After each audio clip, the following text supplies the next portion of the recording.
And George Conway, thanks for being on this morning. I'd be remiss not to ask you about the story about John Weaver, who is a founding member of the Lincoln Project.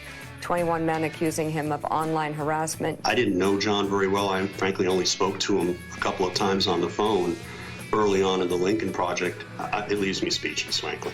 All right. I've actually known about this pattern of behavior since 1988. All I want to say is that the 21 statements from those 21 young men who talked about how they've been approached by Mr. Weaver, that statement speaks for itself. But the biggest loss of capital here will be the human capital of young men who are sitting and staring at their phone and watching the price of Bitcoin or the price of AMC.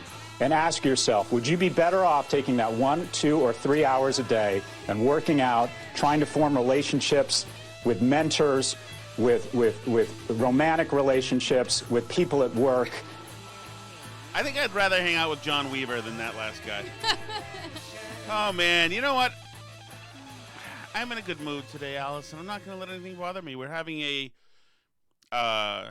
northeastern, as Bill Hazelgrove would say. A nor'easter up here, although it seems to have calmed down a little bit. But I guess it's going to be windy, etc. through tomorrow. Which for you maybe today. Hey, what is that? What was I just saying before I talked about the weather needlessly, Alice? That you wouldn't want to hang out with the guy. Oh yeah, you know what? It's nice to not have hanging over your head. What?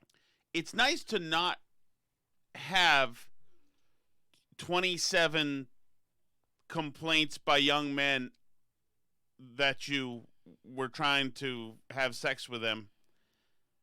It's nice to not have that. Yeah. And so yeah, it's nice to not worry who's going to come forward about you. Well, no, literally personally. Right. I don't have that, and I don't think I ever will. I am fairly confident that of all the downfalls and all the things I have to worry about, that's not going to be one of them. Mm-hmm. You know, there's not going to be 27 women either.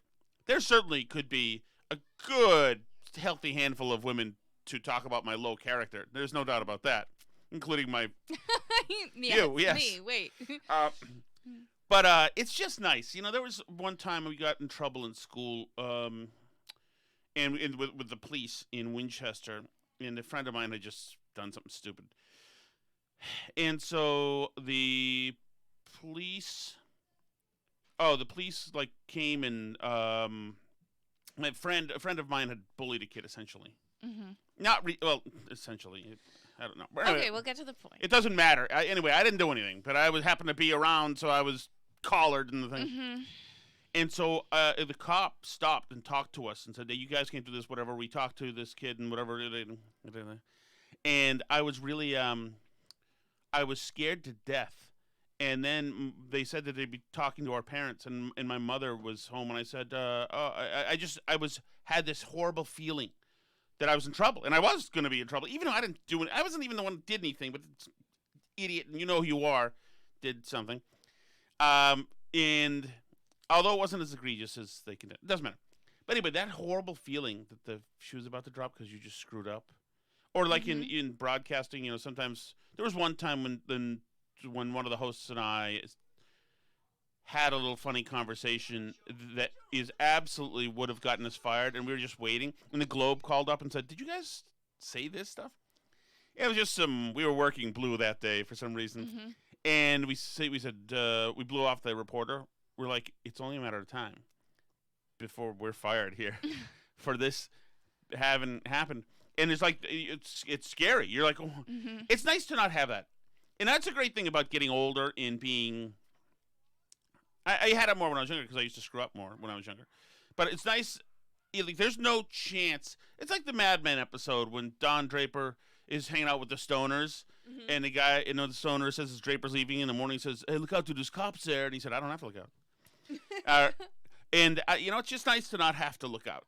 So I don't have 27 men who are going to ever accuse me of something like that, and it's just a nice feeling to not have it. So you're a good person, so you don't know what it's like to have been a bad person at times and know that the reckoning's coming. But mostly guys have been in trouble one way or another, and know that the bleep could hit the fan. Mm-hmm. And it's just nice. So I am celebrating that, Alice, today, that it is nice. I don't have to worry. I don't have to worry about being George Conway, who's Kellyanne's really abusive husband, sitting with Mika and Joe. And Mika, reluctantly, she hates to do it because he's such a good person, George Conway, a guy who's been outwardly abusive to his wife now, really, and his daughter. For years. Yes, for years. But so George Conway is on with Mika, and she hates to do it, but she's got to ask him about this John Weaver. If you don't know, John Weaver was one of the founders of the Lincoln Project, who were all these opportunist guys who turned on against Trump to cash out and make a bunch of money, etc. They're dirtbags. Doesn't matter. But John Weaver, one of them, has been found to be a bit of a predator, it seems, going after young men. And one as young as 14. Oh, really? Yeah. So he's been found out, and so he's in deep kimchi now. And the Lincoln Project people are a little embarrassed, I would say. So this is George Conway, one of the Lincoln Project people, having to take a question from Mika Scarborough now, I guess. I don't even know about this issue. And George Conway, thanks for being on this morning. I'd be remiss not to ask you about the story about John Weaver, who is a founding member of the Lincoln Project. Now, she'd be remiss because she's still a journalist, and she couldn't let him get out of the segment without asking him about this very pressing and important issue. 21 men accusing him of online harassment. Your organization has a pretty clear statement on this kind of harassment, but wanted to ask you directly about this issue. Yeah, it's terrible and awful and appalling and unfathomable. I didn't know John very well. I frankly only spoke to him a couple of times on the phone early on in the Lincoln Project. It's almost. You didn't know him very well. I don't even know what to say. It's just terrible, and it leaves me speechless, frankly. All right, says the reporter. That's it. Okay. Good enough for me. Well, thank you so much for being on, and we certainly hope to have you back, and I appreciate you taking that question. We'll be following. Oh. Wow, wasn't that so good of him to put up with her asking him about the huge news story about the Lincoln Project? And I'm going to ask you, and no matter what you say, all right, that's it. Great job. Thank you for green taking light. that question. Thank you. Not like, was there any, were there conversations about this? Was he known in conservative circles as having had a problem like this? There was no indication?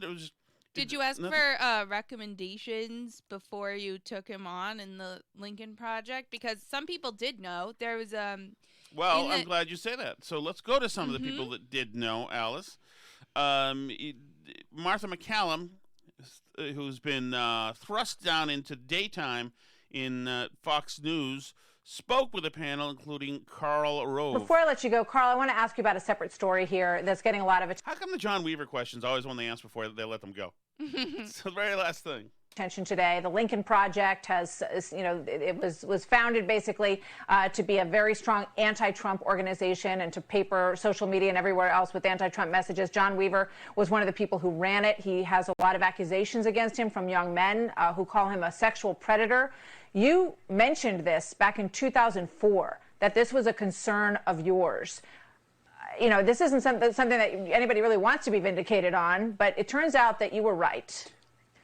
Well, I didn't mention it in 2004. It was printed in an Atlantic article by Joshua Green, who's now a major figure with Bloomberg. I've actually known about this pattern of behavior since 1988. All I want to say is that the statements from those 21 young men who talked about how they'd been approached by Mr. Weaver, that statement speaks for itself, and I don't have anything to add to it. It's a sad, sad chapter. There you go, Karl knew, and apparently the Atlantic subsequently has been, or at that point. So they called it a lie, is what they did. They were complaining in the article that Karl Rove keeps trying to smear the lovely John Weaver with this totally baseless lie about how he goes after young men. So all these lies about all these people. You know what's going to be very interesting? It's going to be very interesting. One of these media organizations a reporter out there, somebody like Jonathan Swan, a guy who was really good at taking down Trump, not taking him down, but doing a totally fortitude-filled interview with Trump to try to expose Trump for not knowing the X's and O's of the coronavirus situation in trying to spin, which of course Trump was trying to spin. And Trump wasn't good with that stuff. He doesn't his inarticulability. What is it? Inarticulateness? No, that can't be. It's got to be better. Of course, I don't have the word for it. None of us do because we're so articulate. His inability to speak and his lack of knowledge and ability to concentrate on what he's saying what made Trump terrible at that stuff. And so Jonathan Swan took advantage of it. Now, somebody like Jonathan Swan, who is one, a good reporter, and two, looking for blood because he wants to make a name for himself and wants to be one of the best. Somebody like that is eventually going to say, you know what? The bosses don't want me to, and I'm not going to ask permission, but I'm going to check into Hunter Biden just to do my own question asking. And you've already seen, what we've already seen, you've got the guy blowing lines off a naked young lady. Already, that's a pretty good lead that there could be something going on with this guy, or might have been something going on with this guy. Well, and just the jobs he's had are like so prestigious and huge for being the guy who's like getting strippers pregnant and doing lines off young ladies. Exactly. So you see that and you see, wow, this guy Hunter's value system is out of whack with a lot of people in that kind of station. Or if it's not, and maybe it's not, maybe all of those guys, maybe once you start making $1 million, every 5 months, something clicks and your id psycho comes out. Who knows? But, somebody's going to look into that, and somebody's going to ask questions and make phone calls and ask questions. And people who were once reluctant are going to feel comfortable. And it's going to be interesting. And then we're going to have to sit here as half of the country is surprised. Oh, my God, I didn't know that. That's terrible. He did what? My God. I've never noticed it. It's interesting. Hunter's got a child with a stripper. This is a guy who's been on Air Force One. This is a guy who's been doing business on the heels of his father. You would think that you'd want to know a little bit something about that. Somebody is eventually going to ask a question. Or what would happen, and this would be magnificent, is if there's a schism in the party, if Biden suddenly does not do right by the fanatic left. And it could come as easy as if Biden compromises on this bailout bill.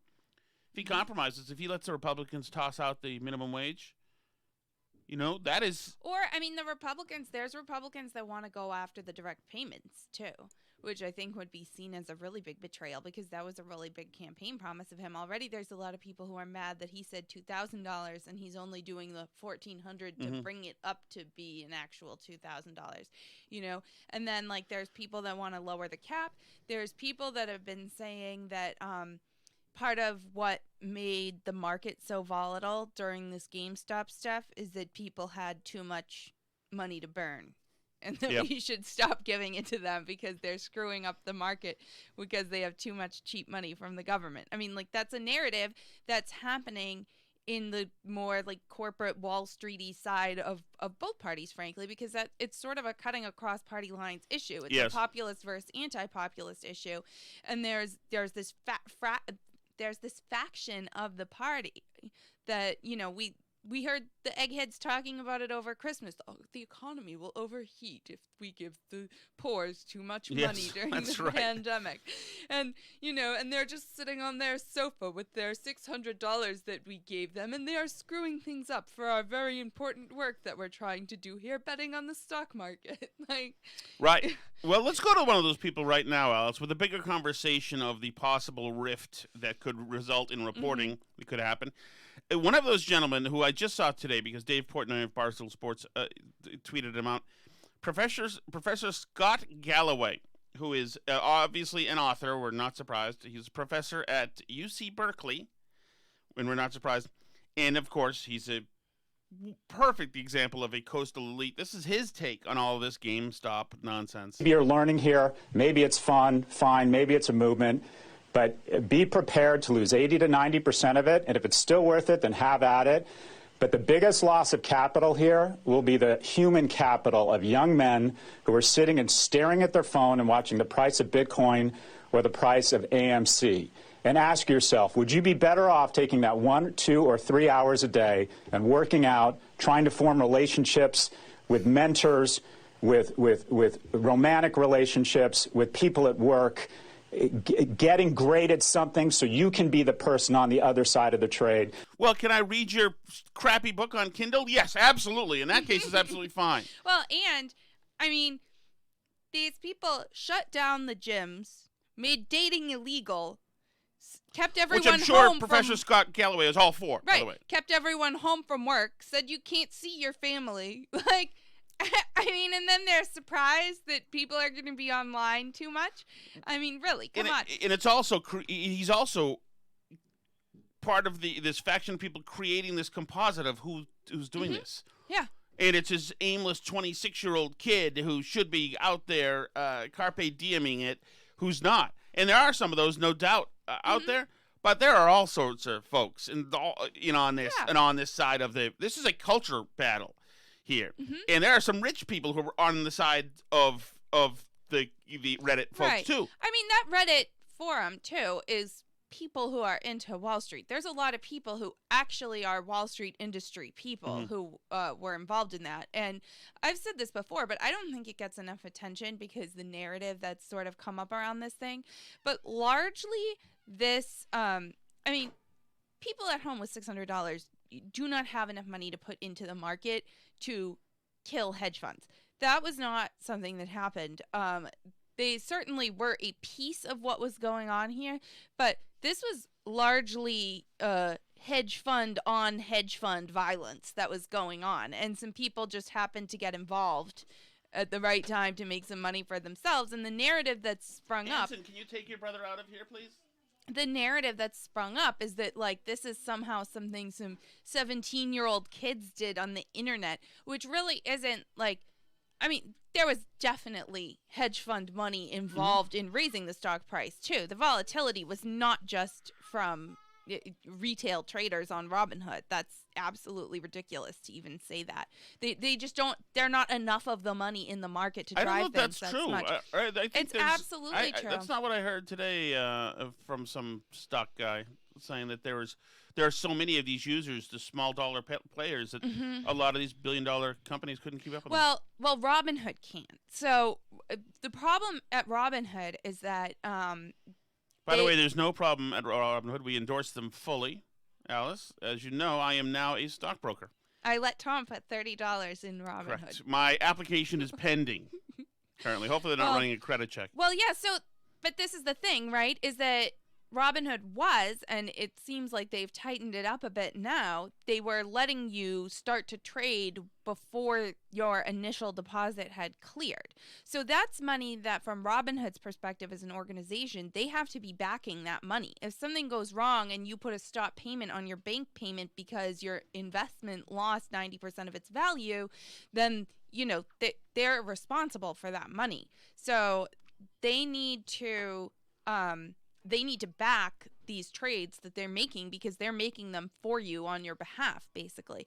And they ran out of money to back trades during all this because they weren't ready to scale at this level. So that's one issue that's happening. But were these retail traders enough to drive up the price of GameStop stock from $4 to $450? I mean, that is a no. There were bigger players that also got involved at that point that helped drive that stock price to that value. I mean, there definitely were. There were hedge funds that got rich too.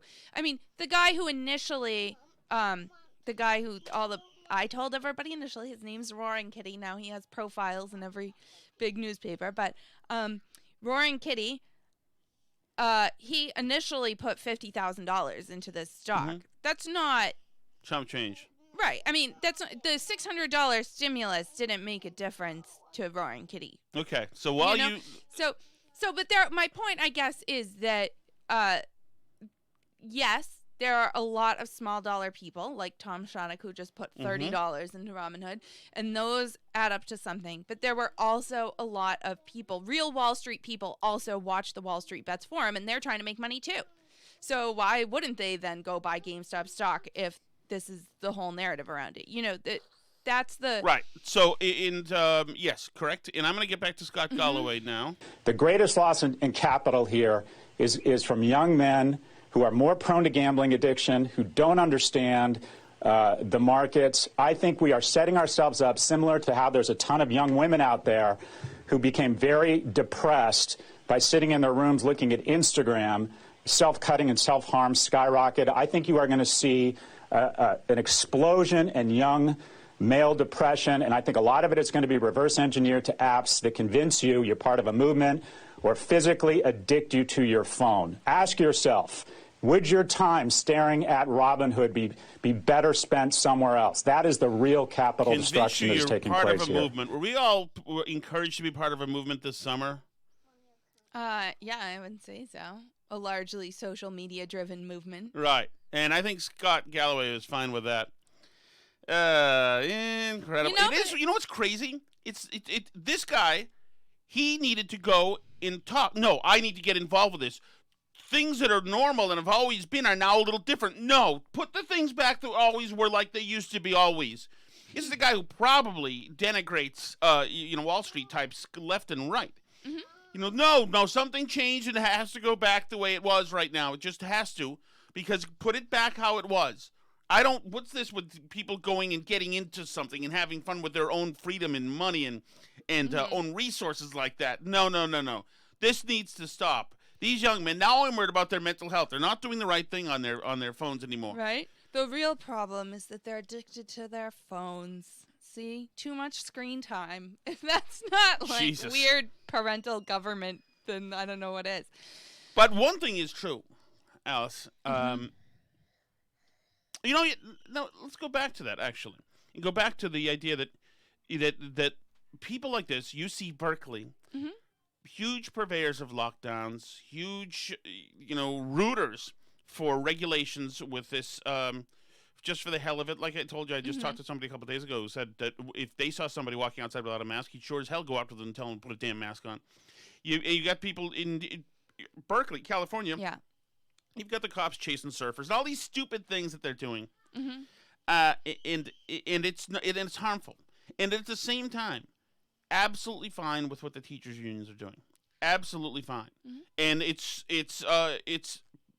lauded as being heroic. And this teachers' union people now, they're getting so much support from odd, crazy progressive circles, even though they've lost a lot of support too, that they feel totally comfortable. Totally comfortable. This is a woman named Kirsten Roberts who runs the teachers' union in Chicago. By the way, when did all the Kristens become Kirstens? Oh, probably around my time. What's this crap? So, this is Brianna Keeler of CNN, who now is the reasonable one, talking to Kirsten Roberts, the Chicago teachers' union person, saying, why can't the kids go to school? Your union says that agreements were reached on some serious issues like health and safety protocols, ventilation, contact tracing, and safety committees. What is outstanding? What are your concerns that remain? Well, my concerns that remain, the number one concern I have is that COVID is still spreading in Chicago. Many of the communities in which we teach, COVID is well above 10. Wait. So your concern is that there's a coronavirus. So we had to do all this stuff for you to allay those concerns, and now your concern is that there's a coronavirus. I don't get it. They did all the things that you wanted. But there's a pandemic and it's spreading. 10% community spread, and I don't believe that we've reached an agreement on the question of how are vaccines going to be distributed to the people who work in the schools, let alone people in those hardest hit communities.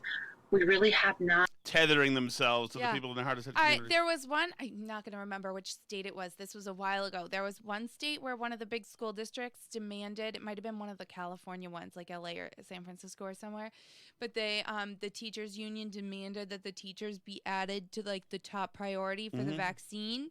And then the school district was like, cool. So then they added them. The state added them, and then the schools were like, cool, so like then when should we start in-person learning? And they were like, well, not till the kids are vaccinated then. Right.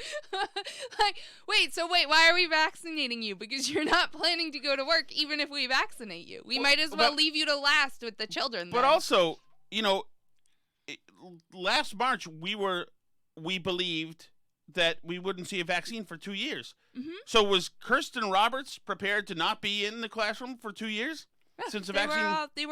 They're on vacation until 2 years. But they're still getting paid for just working a couple hours a day. Yeah, I want to be clear that there are teachers that are good for whom this has been a lot more work.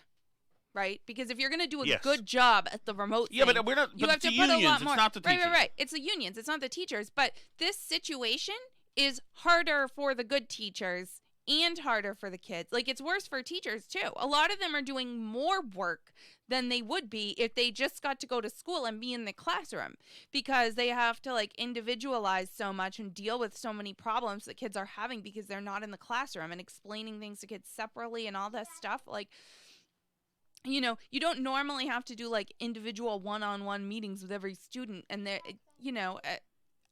I think that the part of the issue with the remote learning thing is that it is harder for the teachers to do a good job at it, and it's harder for the kids to be able to learn doing it, and it doesn't solve any childcare issues for parents either.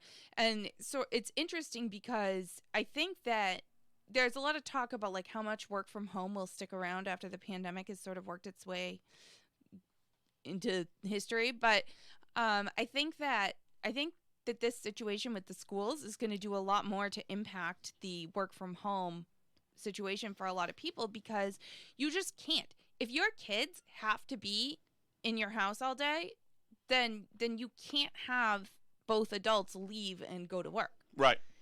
There's no doubt, and we're lucky enough that I can work remotely, and your job is overnight. But if you're working for the city, if you're driving the dump truck, you gotta be gone. Right. If you have a real job where you gotta show up somewhere, you gotta show up. And it's difficult to do work while you're dealing with kids' schoolwork. And I'm not, saying that I don't want to do stuff with my kids, but that affects whether or not I can work another job.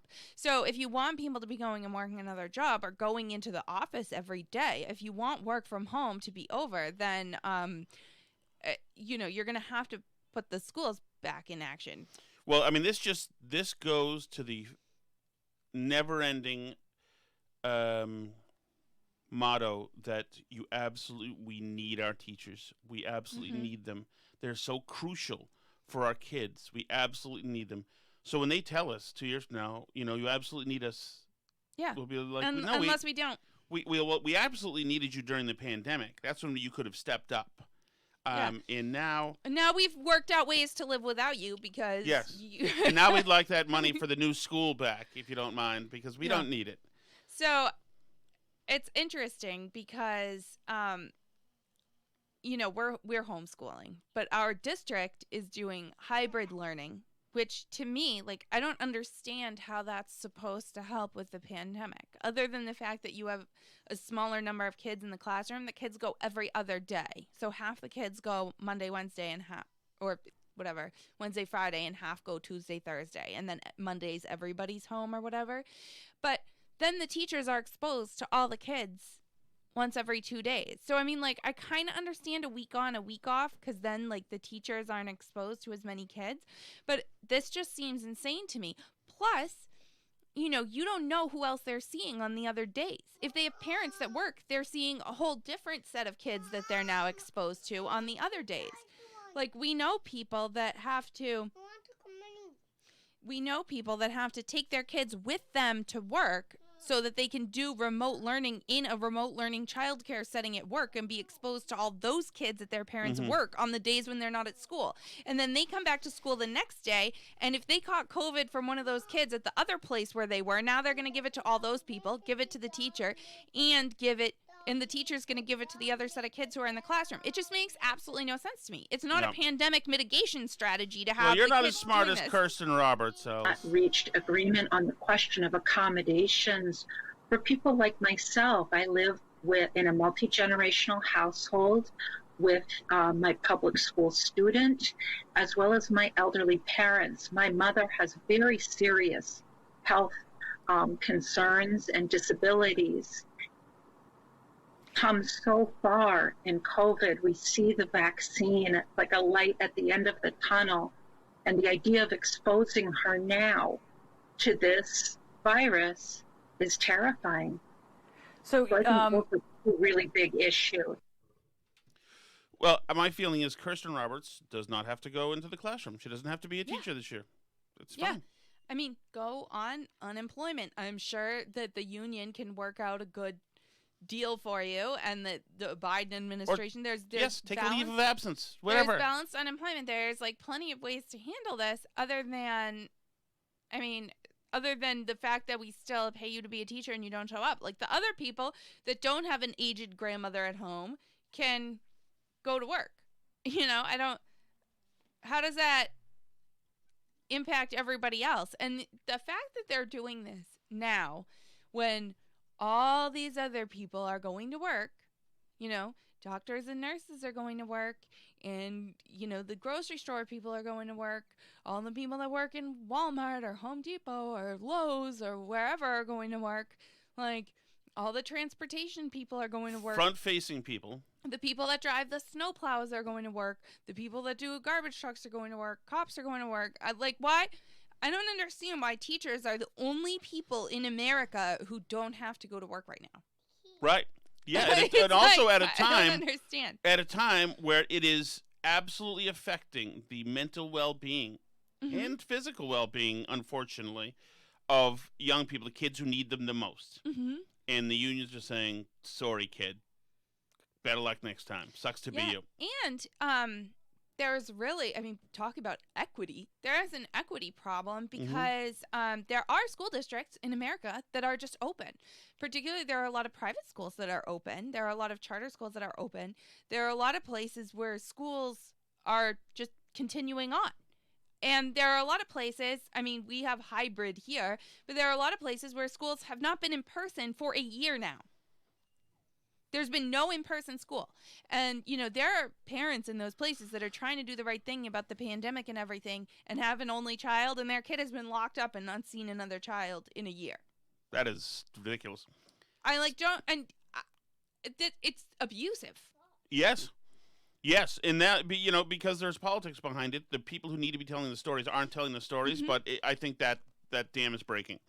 It's only going to be a matter of time before somebody important's child self-harms, and then we'll see. Mm-hmm. Yeah, I read you a story from someone the other day where it was a person who was trying to set up some kind of pod and was striking out with people who could be in a pod with them so that their only child could have another kid that they could see. It's terrible. It's terrible.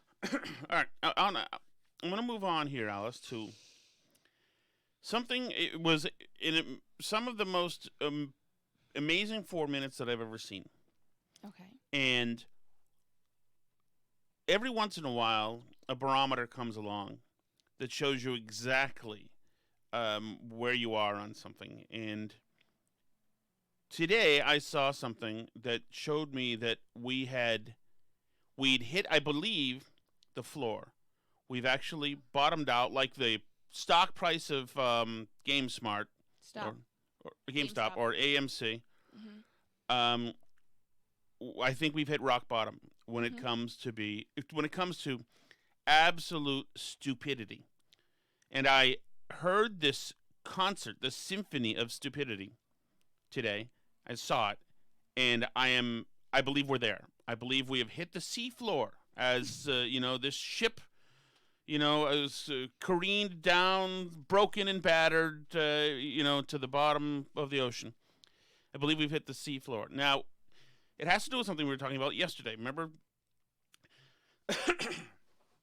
Biden's trying to get this Biden stimulus package COVID thing passed. Mm-hmm. So they need Joe Manchin who would be a swing vote. They need him to be on the team, so they send, without telling Joe Manchin, Kamala Harris over to West Virginia, Joe Manchin's state, to talk to the voters on media outlets behind his back, which she does, and not in an impressive way, but she did anyway, and he was ticked off, and he said, "What the hell is this? What are you doing?" And it was a move to intimidate him through the voters that he better be on board, and Biden was going to get to the voters and tell them hey, you better tell your guy to be on board.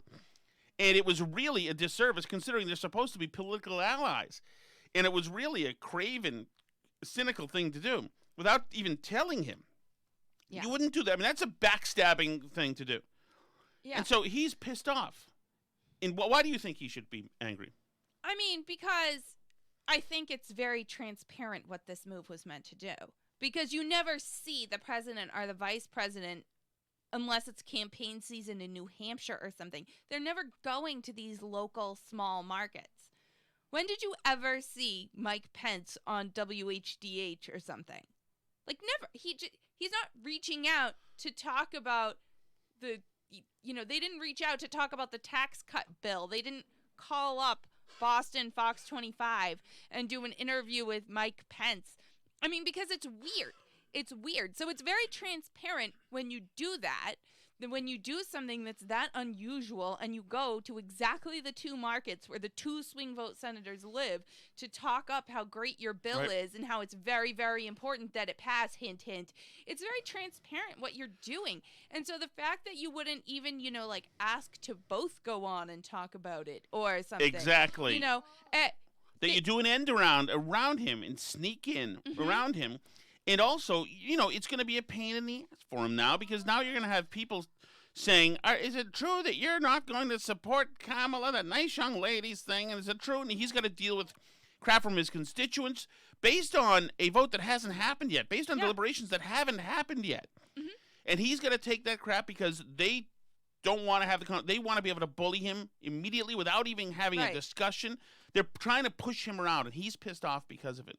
And it's not only the etiquette is totally lacking, but politically, you would never do this to an ally. Yeah, you need his vote. Last guy who would blow up somebody in his own party like this is a guy who's being impeached right now, and you're told it was the end of the world. Yeah. So, I mean, this isn't my team. The Democrats aren't my team. But this is a bad move. This is bad form. Just to do something like this. This has a lot of Veep energy. Like, it's just such a blatant screw up. Like, whose idea was this? It's so terrible. They need him to put this in reconciliation. But he wants to try a bipartisan solution first. And you see now, Biden had to talk to the 10 Republicans that want a bipartisan solution. So he finally did meet with them. And I think it's because they screwed this up so bad that Joe Manchin is like, you better try on the bipartisan thing or I'm not going to give you the reconciliation bill.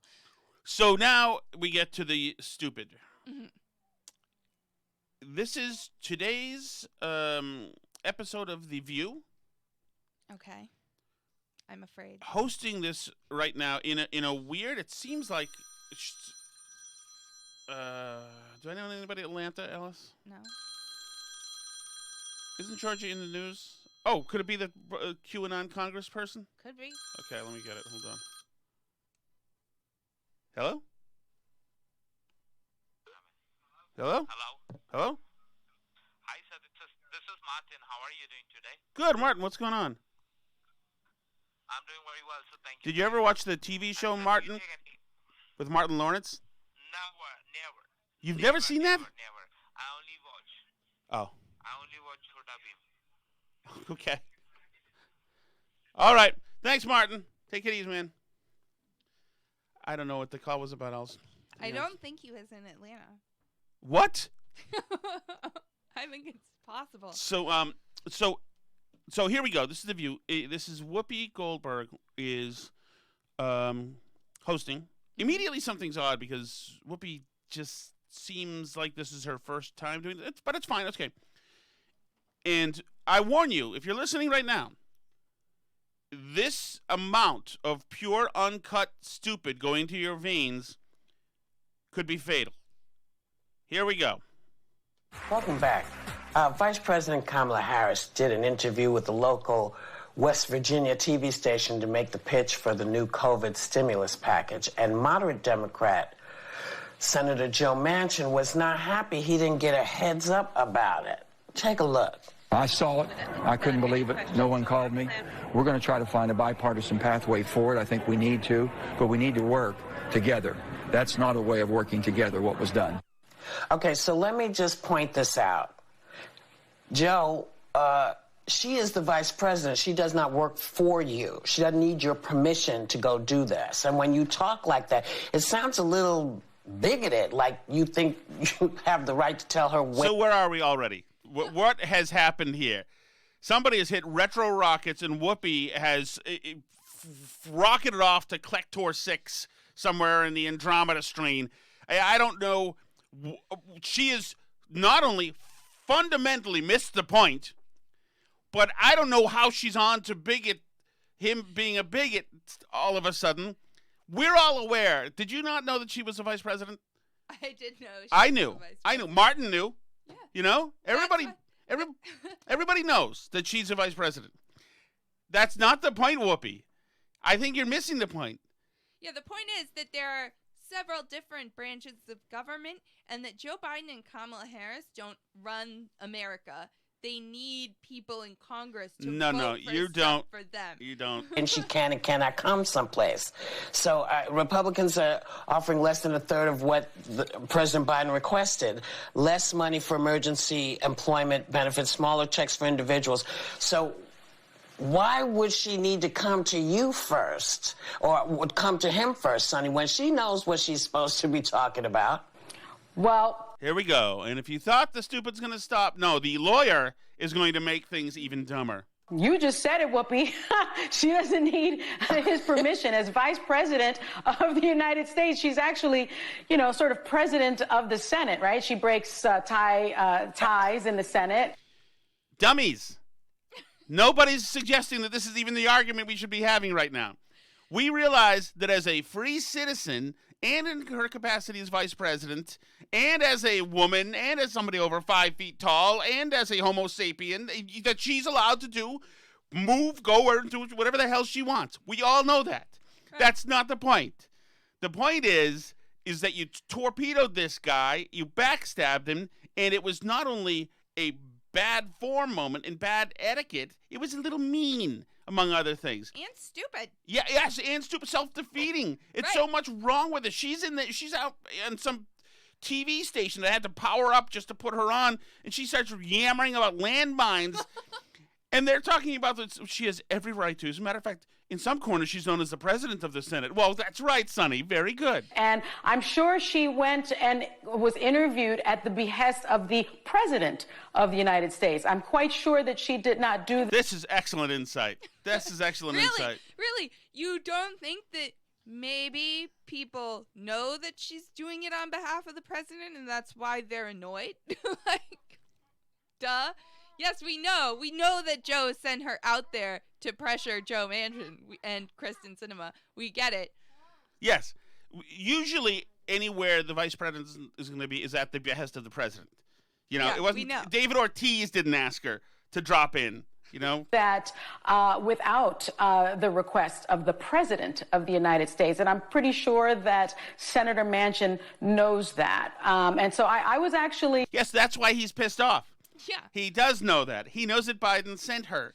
That's why he's pissed off. He knows that Biden is telling him that he wants a bipartisan solution and then sending Kamala to his home state to push for a reconciliation bill that they can push through without a single Republican vote. That's what he knows is happening. That's why he's annoyed. So, I don't...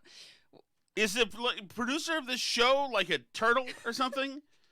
Is this not a thinking human being? Really almost offended that he offended. Sort of said that kind of thing. I found it to be pretty disrespectful. Yes. I was surprised. It was very disrespectful that he's angry, that he thinks that she should be shackled to the basement of the White House, essentially. That's what I felt, right, Whoopi? Yes.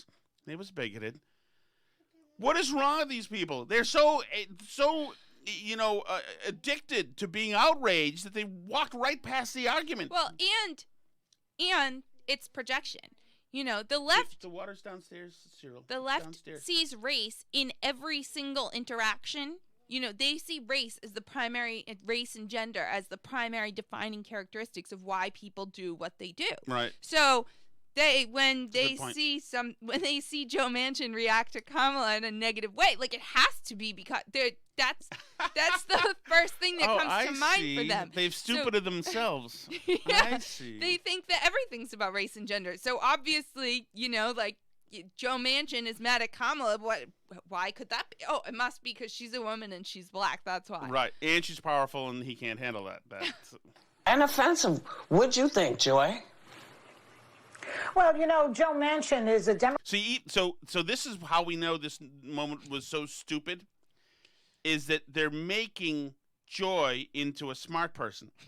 Joy Behar is watching this, mouth agape, saying, "Oh my God, please don't tell me we're actually on right now." And these two idiots are saying this. Please don't make me have to, unfortunately, right this ship now, which is almost in an irreversible position. Democrat, but he swings to the right.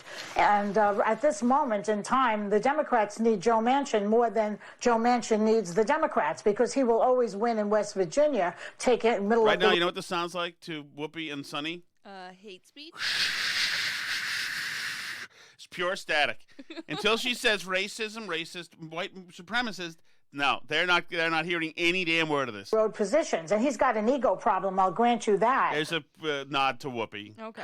But the guy voted for impeachment. He voted for the ACA. He's on the Democratic team, so I don't think it's a great idea alienating Joe Manchin. But right now they're saying, wait a second, men attack Kamala, men must be destroyed. Why is Joy saying man must be destroyed? Yeah. Doesn't seem right. No matter how big his ego is. I'm sorry, so you think that she needed to speak to him before she went and gave this interview? I don't know. I don't know what the protocol, probably she not, but we're talking politics. Wait.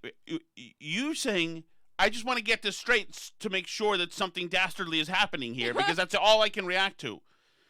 You're saying that she has to get that man's permission to speak freely? Tell me that's what you're saying. Tell me that's what you're saying, Joy. The vice president.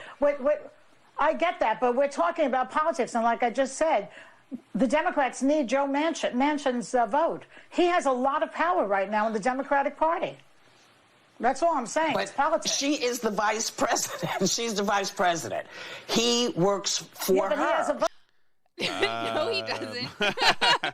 He works for the people of West Virginia, I believe. I'm not no, put too fine we have something called a monarchy in this town, Alice, or as I called it, monorail, the other day. We have a monarchy, and it goes Vice President Kamala Harris at the top, President Joe Biden next, and the rest of us way down there, including Joe Manchin, well, especially Joe Manchin, because of certain characteristics he has.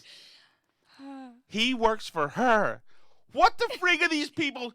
The 2-year-old who was just in here causing trouble, I could get him up to talk about this, and he can analyze it better. This is remarkable.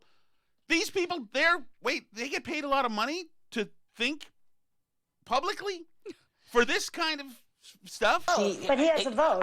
I get that. Well, so does she. He has a vote. Megan, what do you think? I can't. Meghan McCain didn't take off the lapel mic and just run the hell out of Dodge. Yeah. I completely agree with Joy. I think there are protocols when you visit. And also, are we being punked right now? Because this is crazy. Someone's home state. Yes, she is the vice president, but he's still representing West Virginia. And I was surprised that they didn't do something in a bipartisan fashion, simply because the Biden administration has presented itself as the unifying, quote, we're fighting for the soul of the country. And to me, the politics of this looks like you don't really care about having a moderate Democrat on your side. And as Joy said, he's a huge, important swing vote. He's not the only Joe in Washington, D.C. with veto power. And he oftentimes does vote with Republicans. And Democrats are going to need him when it comes to... Whoopi's mouth is still open right now. She is not understand. She doesn't... How did they make it past his attitude and bigotry. The legislation, and I'm just surprised by it. And the political message I interpret it as, and clearly we're all seeing this through very different lenses, is that if very diplomatic, Megan, very diplomatic. She knows that this kind of like depth of idiocy cannot be salvaged. She's like, let's just get through this segment, pick ourselves off the freaking ground, hopefully to the next segment. If the Biden administration doesn't care about a moderate Democrat, they're sure as hell not going to care about Republicans. And I do think right now, think of how powerful it would have been having arguably the most centrist Democrat, other than my own Senator Kristen Sinema, doing a press avail with a bunch of press people and West Virginians saying we're fighting for the soul of the country. And that includes people in West Virginia who they are going to need moving forward. So I was surprised, and I think just on top of everything else, as Joy said, it's just really stupid politics on behalf of Kamala's part. Well, I think it's really disrespectful politics myself. There you go. Great. Excellent analysis, Whoopi. That is excellent. That's why we keep you on. That's great.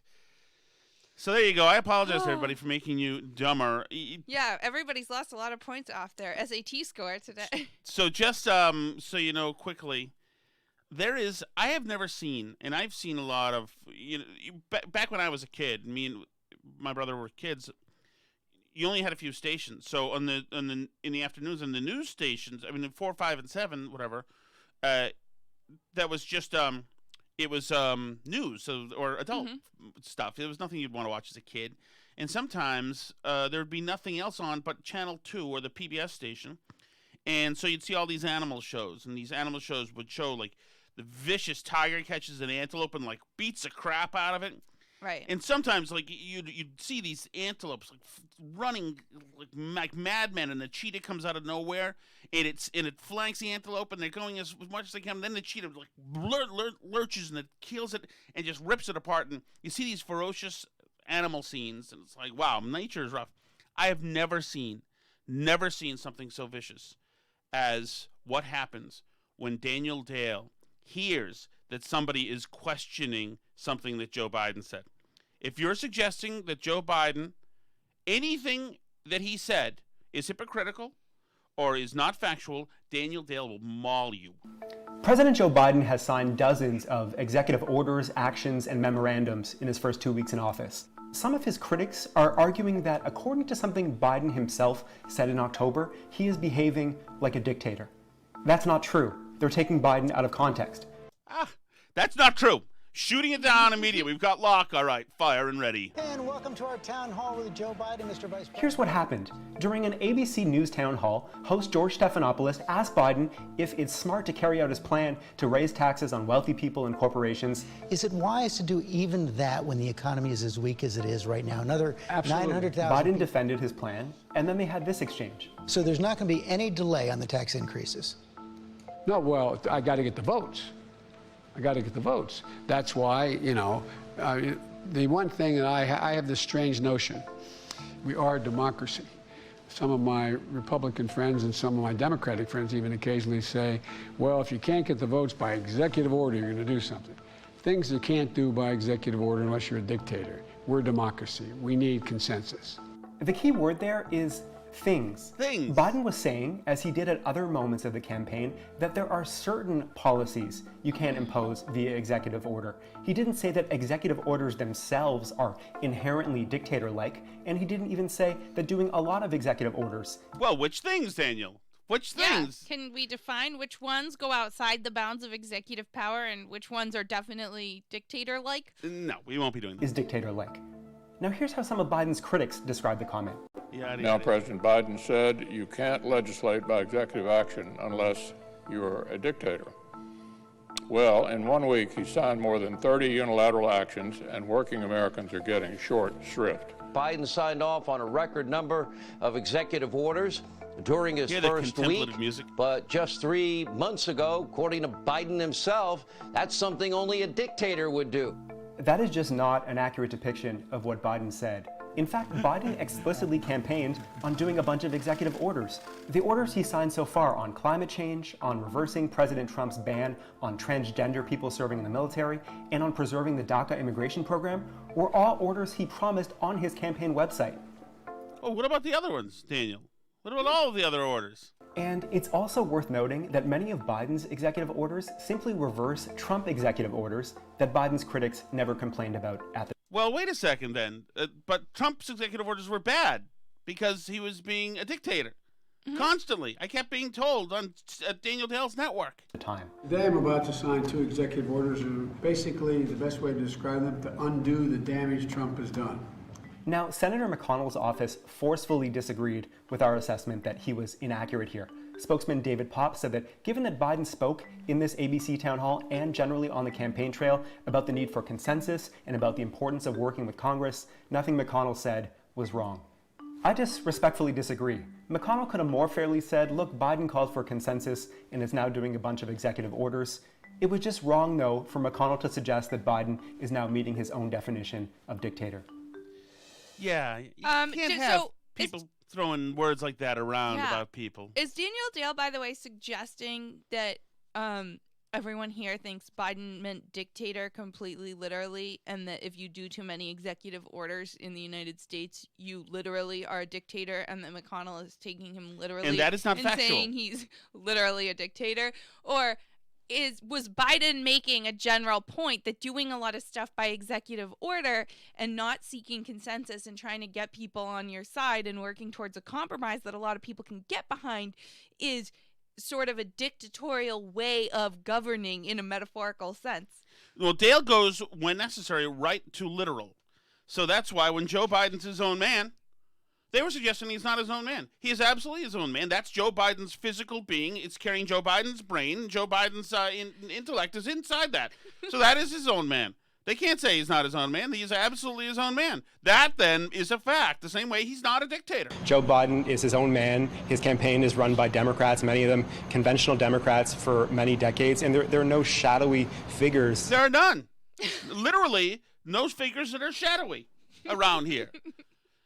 So that is Daniel Dale. In fact, Biden is often seen in the bright light of the sun where there are hardly any shadows at all. Literally. He's totally not shadowy in any sense of the word. So that is the CNN fact checker, Daniel Dale, doing fact checking. That is not at all advocating for a candidate and protecting somebody he seems to be unhealthily in love with whatsoever. I like that they have to do this whole, produced package with the background music. It's like he has to prove that there's still a point to having him here on the network now that there's not a lie a minute from Trump the way right. And I think there's a reason why Dale is no longer in the CNN studios and is probably back up in Canada because it's been fun, Daniel, but you're no longer needed. But poor Daniel Dale. So I've been looking out for other instances of white supremacy just in case you were worried about other ways you can be racist in today's America. Oh, so good. You can be upset that Kamala Harris showed up in your state to talk to your constituents without discussing it with you. That's racist.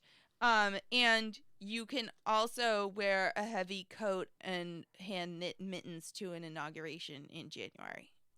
Oh, so that's what Bernie was doing. Yes. Is racist. So, in fact, this person wrote for the San Francisco Chronicle opinion section, and I guess she's a high school teacher. So 3 weeks ago, she processed the Capitol insurrection with our high school students. Rallying our inquiry skills, we analyzed images of that historic day, images of white men storming through the Capitol, fearless and with no forces to stop them. This, I said, is white supremacy. This is white privilege. It can be hard to pinpoint, but when we see it, we know it. So then the students agreed with that, but then fast forward 2 weeks as we analyzed images from the inauguration, asking again, what do we see? We saw diversity, creativity, and humanity, and a nation embracing all of this and more. On the day of the inauguration, Bernie Sanders was barely on our radar, but the next day, he was everywhere. He stole it. He hijacked the inauguration. What do we see? I asked again. We've been studying diversity and discrimination in the United States. My students were ready. What did they see? They saw a white man in a puffy jacket and huge mittens. Distant. What did we see, guys, in diversity and discrimination class now? What did we see? I'll give you a hint. It begins with R. They saw a white man in a puffy jacket and huge mittens. Distant not only in his social distancing, but in his demeanor and attire. We took in the meaning of the day, the vulnerability of democracy, the power of ritual traditions, Maybe the peaceful poem put him to transition sleep. of power. They talked a lot about, they saw a lot of diversity that day. And there across all of our news and social media feeds was Bernie. Bernie memes, Bernie sweatshirts, endless love for Bernie. I puzzled and fumed as an individual as I strove to be my best possible teacher. What did I see? What did I think my students should see? A wealthy, incredibly well-educated and privileged white man showing up for perhaps the most... You should see a shrink, I would say. For perhaps the most important ritual of the decade in a puffy jacket and huge mittens. God. When you see privilege, you know it. I told them That's weeks wonderful. before. That's wonderful. So let me tell you something. If that is white supremacy and privilege and white supremacy, then I've been wrong this whole time. I've totally misunderstood what they meant. If old guys in bad mittens are white supremacy, then I have been way off, and I apologize. Because there is white supremacy. Oh, yeah, it's all over the place. And it happens the same time every year, pretty much. Yeah. Well, that's great to know. My takeaway actually was exactly the same about that. I noticed him distanced in his demeanor. But I remember I got you from the kitchen. Alice, come here, please. Do you mind coming here? What do you notice? Doesn't his demeanor seem more distanced than usual, let's say, than it was last time when the vice president was white? Yeah, and later in the article they say, like, that an underprivileged or, like, a black person would never dare to show up to such an important ritual dressed in such a sloppy way. That might be true, actually. Very few people of any race would show up dressed like Bernie did for that, but he's his own cat. Happy birthday, by the way, to Tim's dog, who his wife snapped some pictures of the dog's birthday party. Nice. On Twitter. And you can also talk to us on Twitter. We're Burn Barrel Pod on there. We're on Facebook.com/Burn Barrel Podcast. You can send us an email, burnbarrelpodcast@gmail.com, and find us at Tom Shattuck's Burn Barrel on YouTube. And please do leave a review and stars if possible, if you can. It makes Apple like us more. Yep, rate, like, all that stuff. Thanks so much. See you later. 2 more hogs got the fever.